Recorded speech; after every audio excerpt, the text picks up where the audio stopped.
Echilibru. Sunt gazda dumneavoastră, psiholog Elena Harbour, iar astăzi vom aborda celebra tehnică piatra gri sau, în limba engleză, grey rock. Vorbim despre ea ca și tehnică pentru că este foarte vehiculată în mediul online. Pe de altă parte, nu este suficient de explicată și lasă loc de interpretări. Vreau să specific încă de la început. Această tehnică o folosim în momentul în care vrem să ne separăm. Este total greșit să folosesc o tehnică de genul grey rock în momentul în care mă gândesc că vreau să gestionez relația cu narcisicul. Vreau să-l pun eu la locul lui și să-l învăț minte. Vreau să obțin de la el un insight, să-și dea seama ce a greșit, să obțin de la el o schimbare de atitudine, să mă vadă altfel, să mă perceapă altfel sau, Doamne ferește, să mă respecte. Este total greșit pentru că grey rock nu va atinge acest obiectiv. Practic nicio tehnică nu îl atinge pe acesta, având în vedere structura narcisicului, care, după cum spuneam și în edițiile anterioare, are în vedere acest sentiment de lipsă de stimă de sine, de destructurare a eu-ului, în care totul se învârte doar în jurul capacității lui de a fantasma despre cât de unic, special și extraordinar este. Această capacitate de fantasmare care rulează doar în minte și care, pentru a fi validată, ca să pară reală, trebuie să primească feedback din exterior. Și în mod special din partea partenerului sau partenerei. Pentru că, după cum am spus de mai multe ori, narcisicul poate fi deopotrivă și bărbat și femeie. Când vorbim de piatră gri, avem în vedere o non-reacție. O non-reacție care de obicei este interpretată greșit printr-o pasivitate, o ignorare sau, dimpotrivă, o acțiune ofensivă. Mă uit obraznic la narcisic și nu îi răspund când vorbește cu mine. Iarăși, este o greșeală, pentru că piatră gri, exact cum îi spune și numele, metafora din numele său, presupune neutralitate, nu ofensivitate prin a fi obraznic sau provocator față de narcisic, nu presupune absență, așa cum înțelege toată lumea. Nu fac nimic. Piatra gri presupune să existi, dar să existi neutru, adică să nu trezești nicio reacție în narcisic și să nu manifesti nicio reacție de niciun fel. Asta nu înseamnă că nu am reacție deloc, ci asta înseamnă doar că nu îi susțin jocul de manipulare, nu îi susțin dominanța, nici nu o confrunt. O să spuneți, bine, dar ce înseamnă asta? Pentru că practic ar însemna o non-reacție, o lipsă totală de reacție. Cum să fii neutru și totuși să reacționezi?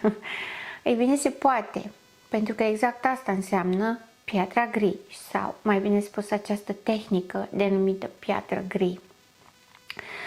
Avantajul cel mai important al acestei tehnici este că păstrez comunicarea. Nu sunt absent din comunicare. Nu ignor total narcisicul și mă fac că nu-l aud sau nu există, ci nu îi dau voie să trezească în mine o reacție exagerată. De exemplu, narcisicul îmi spune ceva, orice, du-te și fă cu tare lucru sau du-te și adu-mi ceva. Răspunsul meu este da sau nu. Nu este da, de ce, dar din nou eu, dar mai fă-ți-le și singur, dar ce te mai alinți, dar da? Nu vin cu o justificare, nu vin cu o etichetare, nu vin cu o critică, nu vin cu o nevoie de a mă apăra sau de a compensa nedreptatea care mi se face, mi se aduce prin cerința în sine sau prin impunerea în sine. Ci pur și simplu răspund da, nu, poate, nu acum, mai târziu, mai vedem și așa mai departe. Adică răspunsurile sunt foarte clare, foarte simple, concise, concrete, nu lasă loc de discuții, nu ridică alte discuții, alte contraziceri sau alte argumentări. Nu las loc, practic, de acuzația n-ai vrut să-mi vorbești, n-ai vrut să faci, n-ai vrut să... Nu poate să mă acuze de nimic, pentru că de răspuns am răspuns. Prezent am fost. Nu poate să spună mă ignor, nu mă bagi în seamă, mă tratezi urât, mă tratez cu lipsă de respect. Pentru că, da, mă uit la el, dar mă uit la el într-un mod neutru. Nu mă uit cu furie încruntat, nu-mi dau ochii peste cap, aoleu, iar vorbește și ăsta, nu mă uit provocator, adică hai să te văd ce faci, ci pur și simplu mă uit, adică te văd, te aud. Diferența o face majoră în faptul că nu-i mai acord hrană narcisică, nu-l mai alimentez, pentru că el o să facă ce face el de obicei. O să spună că toată lumea este proastă, idiotă, inclusiv familia dumneavoastră, da? Ia uite, frate, tu ce a făcut, ia uite, soră ta ce a făcut, ia uite, nu știu cine ce a făcut, ăștia nu valorează 2 bani. O spun în mod special ca să obțină de la mine o reacție. Reacția mea validează imaginea lui pe care o are în minte. Ori că este superior, ori obține de la mine revoltă, sentimente de umilință, de rușine, de denigrare, care validează de asemenea superioritatea. În momentul în care eu acest tip de denigrare sau acest tip de... nici nu știu cum să le spun, descriere, este jocul de manipulare pe care îl face uzual în permanență față de toată lumea, nu are un răspuns din partea mea menit să fie, deci te-ai luat de cutare, dar tu cu ce ești mai bun, dar tu, da? Să-i susțin acest joc de manipulare. Nu fac chestia asta și spun, dacă tu crezi, mie nu mi s-a părut așa. Sau, aud, înțeleg ceea ce îmi spui, eu am altă părere. Vă dați seama că acest tip de răspuns îi transmite în mod clar narcisicului că nu are putere și control pe mine. Lucru care este extrem de deranjant, pentru că trăiește pe bază de control. Și scopul în sine al relației și stă în relație atâta timp cât are control. Dacă aplic această tehnică, Grey Rock, trebuie să fiu foarte conștientă de faptul că va provoca un lanț de reacții din partea narcisicului. Pentru că am auzit spunându-se, bun, eu aplic Grey Rock, dar a făcut mai rău decât înainte și nu se oprea și făcea din ce în ce mai rău. Da, ăsta este efectul și asta se obține. Acum, într-adevăr, niciodată nu se aplică tehnica singură, avem ulterior și alte lucruri pe care le facem concomitent, colateral, împreună cu această tehnică, pentru a putea să ne excludem riscului, pentru a putea să ținem sub control o eventuală furie narcisică, care știm foarte bine poate deveni periculoasă. Ca atare, vreau să înțelegeți foarte clar și să vă faceți în minte această idee. Grey Rock presupune un manifest, o atitudine foarte clară, foarte determinată, prin care îi spune narcisicului, tu n-ai putere asupra mea, tu n-ai control asupra mea. Sunt două variante. Ori încerc asta și în momentul în care el începe și face și mai rău și se dezlănțuie, ca să încerce să-și restabilească acest control și această putere asupra mea, renunț, lucru care evident că va conduce la niște repercursiuni și la niște pedepse destul de usturătoare, mai ample și mai puternice decât până atunci, sau rămân și continui în această metodă, lucru care va conduce inevitabil la o despărțire foarte urâtă. Aplică această metodă pe o perioadă foarte scurtă atunci când există un conflict major. Desigur, în general, această metodă este bună pentru creșterea și dezvoltarea noastră personală, pentru că nu este puțin lucru să-mi dau seama că atunci când am în preajma mea o persoană sau sunt în relație cu o persoană toxică, mânată de orgoliu, care caută dominanța, care impune supunerea, este foarte deștept sau, altfel spus, înțelept din partea mea să nu dau curs competiției, răzbunărilor, tatonărilor, provocărilor, întărâtatului acesta permanent. Este deștept pentru că asta nu că mă pune pe mine într-o postură de superioritate, ci pur și simplu nu mă las contaminat de dinamica altcuiva care este până la urmă exagerată și absurdă. Să te apuci să denigrezi pe toată lumea din jur este absurd. Să catastrofizezi, să generalizezi, să spui că întotdeauna lucrurile se termină urât și numai tu ești extraordinar și numai tu ești minunat și eu depind de tine 100%. Un minim instinct de conservare îmi spune să mă retrag și să o mai gândesc o dată, dacă așa este sau nu. Știu foarte bine faptul că niciodată atunci când se întâmplă lucrurile pe parcurs și ajungi să trăiești o dinamică de acest fel, nu-ți dă timp să te gândești, nu-ți dă timp să respiri, să te retragi, să stai un pic și să zici: de ce trebuie să-mi cer iertare pentru lucruri pe care nu le-am făcut? De ce trebuie să renunț întotdeauna la mine în favoarea lui? De ce întotdeauna trebuie să fiu eu vinovată pentru tot ce a trecut lui prin minte sau pentru orice eșec? De ce niciodată nu mi spune că, nu știu, am dreptate sau am avut o idee foarte bună sau măcar să fie milă de mine când sunt bolnav? Măcar atât.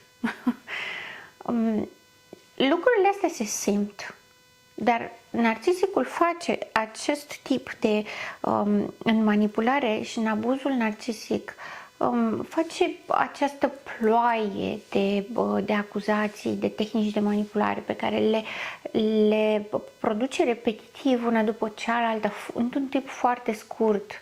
Adică merge repede, cu una după alta, ca o ploaie de meteoriți. Nu ai timp să te gândești de ce nu te-ai ascuns, cum arăta meteoritul, ce formă avea și așa mai departe. Da? Ca atare, de asta spun că în esența ei este o metodă, o tehnică foarte deșteaptă, pentru că noi, făcând efortul de a fi neutri, ne dăm seama de fapt cât de implicați am fost și cât de mult am greșit, pentru că ne pasă de partenerul nostru, presupunând că nu știm că este o persoană toxică sau că relația în care suntem este toxică. Ne pasă ce simte, ne pasă ce crede. Narcisicul vine cu acuzele într-un fel în care n-ai cum să nu te simți nedreptățit, n-ai cum să nu te simți revoltat. Și totuși, dacă fac efortul să renunț ca cineva să provoace în mine reacții care nu sunt ale mele și dacă nu renunț la posibilitatea de a-i da celuilalt puterea să mă rănească, să mă umilească, să mă denigreze, este un exercițiu pentru mine în care îmi dau seama cât de mult eu am stimulat acțiunile celuilalt. Repet, chiar și prin faptul că îmi dau seama de acest lucru, de cât de amplă era dinamica, de cât de greu era pentru mine să fac față la toată această ploaie de meteoriți, de acuze, îmi dau seama totodată câtă energie pierdeam acolo și constat cu surprindere că metoda asta, Grey Rock, îmi permite să rămân în proximitatea narcisicului, îmi permite să păstrez comunicarea, îmi permite să fac o mare, mare economie de timp și de energie și totodată să accept lucrurile așa cum sunt. Pentru că această metodă scoate în evidență exact structura relației. În momentul în care dezbrac dialogul de explicații, de justificări, de vinovății, de acuze, de cerut iertare, de tot felul de răzbunări și de împungeri, cu ce rămân? Pentru că ceea ce rămâne îmi declară ce relație am. Ceea ce rămâne, adică o interacțiune slabă, fără implicare emoțională, cu răspunsuri simple, clare, concrete, la obiect, strict funcționale, fără bârfe, fără opinii, fără mi-am dorit eu, am visat, am așteptat și tu trebuia să faci nu știu ce și de ce n-ai făcut-o și pe mine mă face să mă simt nu știu cum faptul că tu n-ai făcut nu știu ce. Deci dezbrăcat de toate astea, ar trebui să găsim esența. Însă în relația toxică găsim superficialitatea, adică constatăm că fără ploaia de cuvinte, fără ploaia de acuze, fără acest carusel între love bombing și ură, aș putea să spun, combinată cu furie și acest joc de manipulare, în afara jocului de manipulare nu rămâne nimic. Narcisicul îi va face treaba. Se va enerva, va face același lucru pe care l-a făcut și până acum, să domine prin frică, să controleze, să încerce să obțină puterea prin supunere, să-și valideze supremația, specialitatea și unicitatea sa, din ce în ce mai puternic, pentru că este însăși viața lui în joc. Dacă eu nu-i validez ego-ul narcisic și dacă eu nu îi validez superioritatea și unicitatea în calitate de partener sau parteneră, nu-i rămâne nimic. Ar trebui să fie față în față cu realitatea sau față în față cu propria sa persoană. Nu suport asta, pentru că nu există nimeni acolo. Și ca atare este ceva la care nu face față. Tocmai de aceea am insistat astăzi că folosim această metodă atât timp cât suntem foarte conștienți de faptul că dacă rezistăm cap-coadă ca să obținem convingerea narcisicului că nu suntem în puterea lui, că nu acceptăm jocul de manipulare, că nu acceptăm supunerea, că suntem o persoană de sine stătătoare cu dorințe, nevoi, care se respectă, care merită să fie respectată, l-am pierdut definitiv pe narcisic. Pleacă. Nu e o joacă. Pentru el este sensul existenței. Te supui sau plec. Totul sau nimic. Îmi aparții și fac ce vreau cu tine sau nu ai ce căuta în viața mea. Iar cu asta nu ne putem juca și nu ne putem răzgândi, nu putem să ne întoarcem la știi, am greșit. Când am fost neutră față de tine, am greșit. Nu putem să facem asta. Nu o să ierte, pentru că nu există iertare în dicționarul lui.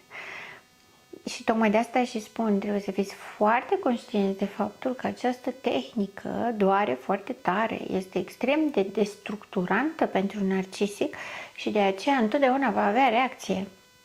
Se va înfuria, va face abuzul mai puternic, va face acuzele mai puternice, va face orice îi stă în putință, orice tip de manipulare, orice tip de întărâtare, de provocare, absolut orice, doar ca să obțină o reacție emoțională exagerată, în mod special de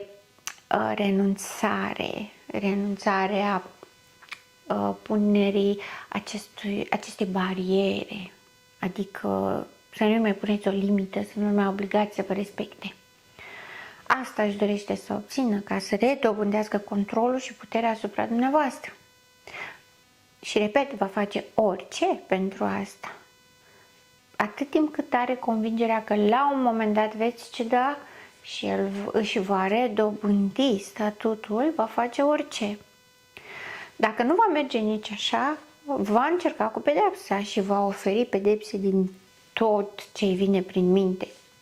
Toată imaginația de care este capabil sau tot ce a auzit pe la oricine, cele mai rele lucruri și în mod special aceeași metodă pe care o aplicați dumneavoastră, să vă aplice și dumneavoastră, cu singura diferență că intră într-un opoziționism total, dar este un opoziționism provocator, agresiv. Adică nu este grey rock. Va fi o indiferență amestecată cu respingere și scârbă și repulsie, cât să vă simțiți ca un nimic. Dacă rezistați și la asta și nu aveți reacție, până la urmă va pleca. Poate să plece urât sau poate pur și simplu să plece pentru că nu acceptă așa ceva. În general, se spune despre narcisic că nu are limite, dar asta este o limită foarte clară pe care o are. Poate este dintre puținele limite pe care le are, dar asta este una foarte clară la care nu renunță pentru că este existența lui în joc. După cum vedeți, este o tehnică foarte puternică, o tehnică foarte deșteaptă. Are avantaje multiple prin faptul că vă oferă o nouă perspectivă asupra dumneavoastră, asupra relației. Este plină de înțelepciune, de calm, de răbdare. Dacă reușiți să explorați aceste dimensiuni în dumneavoastră cu scopul acesta, este un lucru minunat, pentru că este unul dintre cei mai importanți pași pe care îi facem din a ieși din manipularea narcisicului. Este foarte bine să puteți să o faceți, dar trebuie să aveți încredere, forță psihică și emoțională și foarte multă determinare, pentru că veți avea nevoie de toleranță, răbdare, rezistență și înainte de toate ar trebui să fiți împăcați cu dumneavoastră pentru tot prin ce veți trece ca și efecte și totodată prin rezultatul în sine pe care îl obțineți. Din punctul meu de vedere, într-o anumită măsură poate fi văzută ca provocatoare. Tot din punctul meu de vedere, cred că se poate aplica doar în momentul în care ai făcut deja procesul și etapele de integrare a eului, de dezlipire, de abuzul narcisic. Nu este o tehnică cu care să ne putem juca să verificăm și noi chestii pe care le-am văzut pe net, pentru că este viața dumneavoastră în joc. Și eu nu cred că viața cuiva este obiect sau teren de joacă.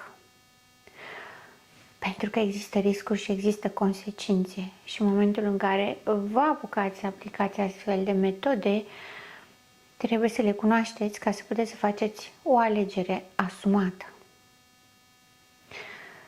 Sunt gazda dumneavoastră, psiholog Elena Harbor, și până data viitoare, rămâneți în echilibru.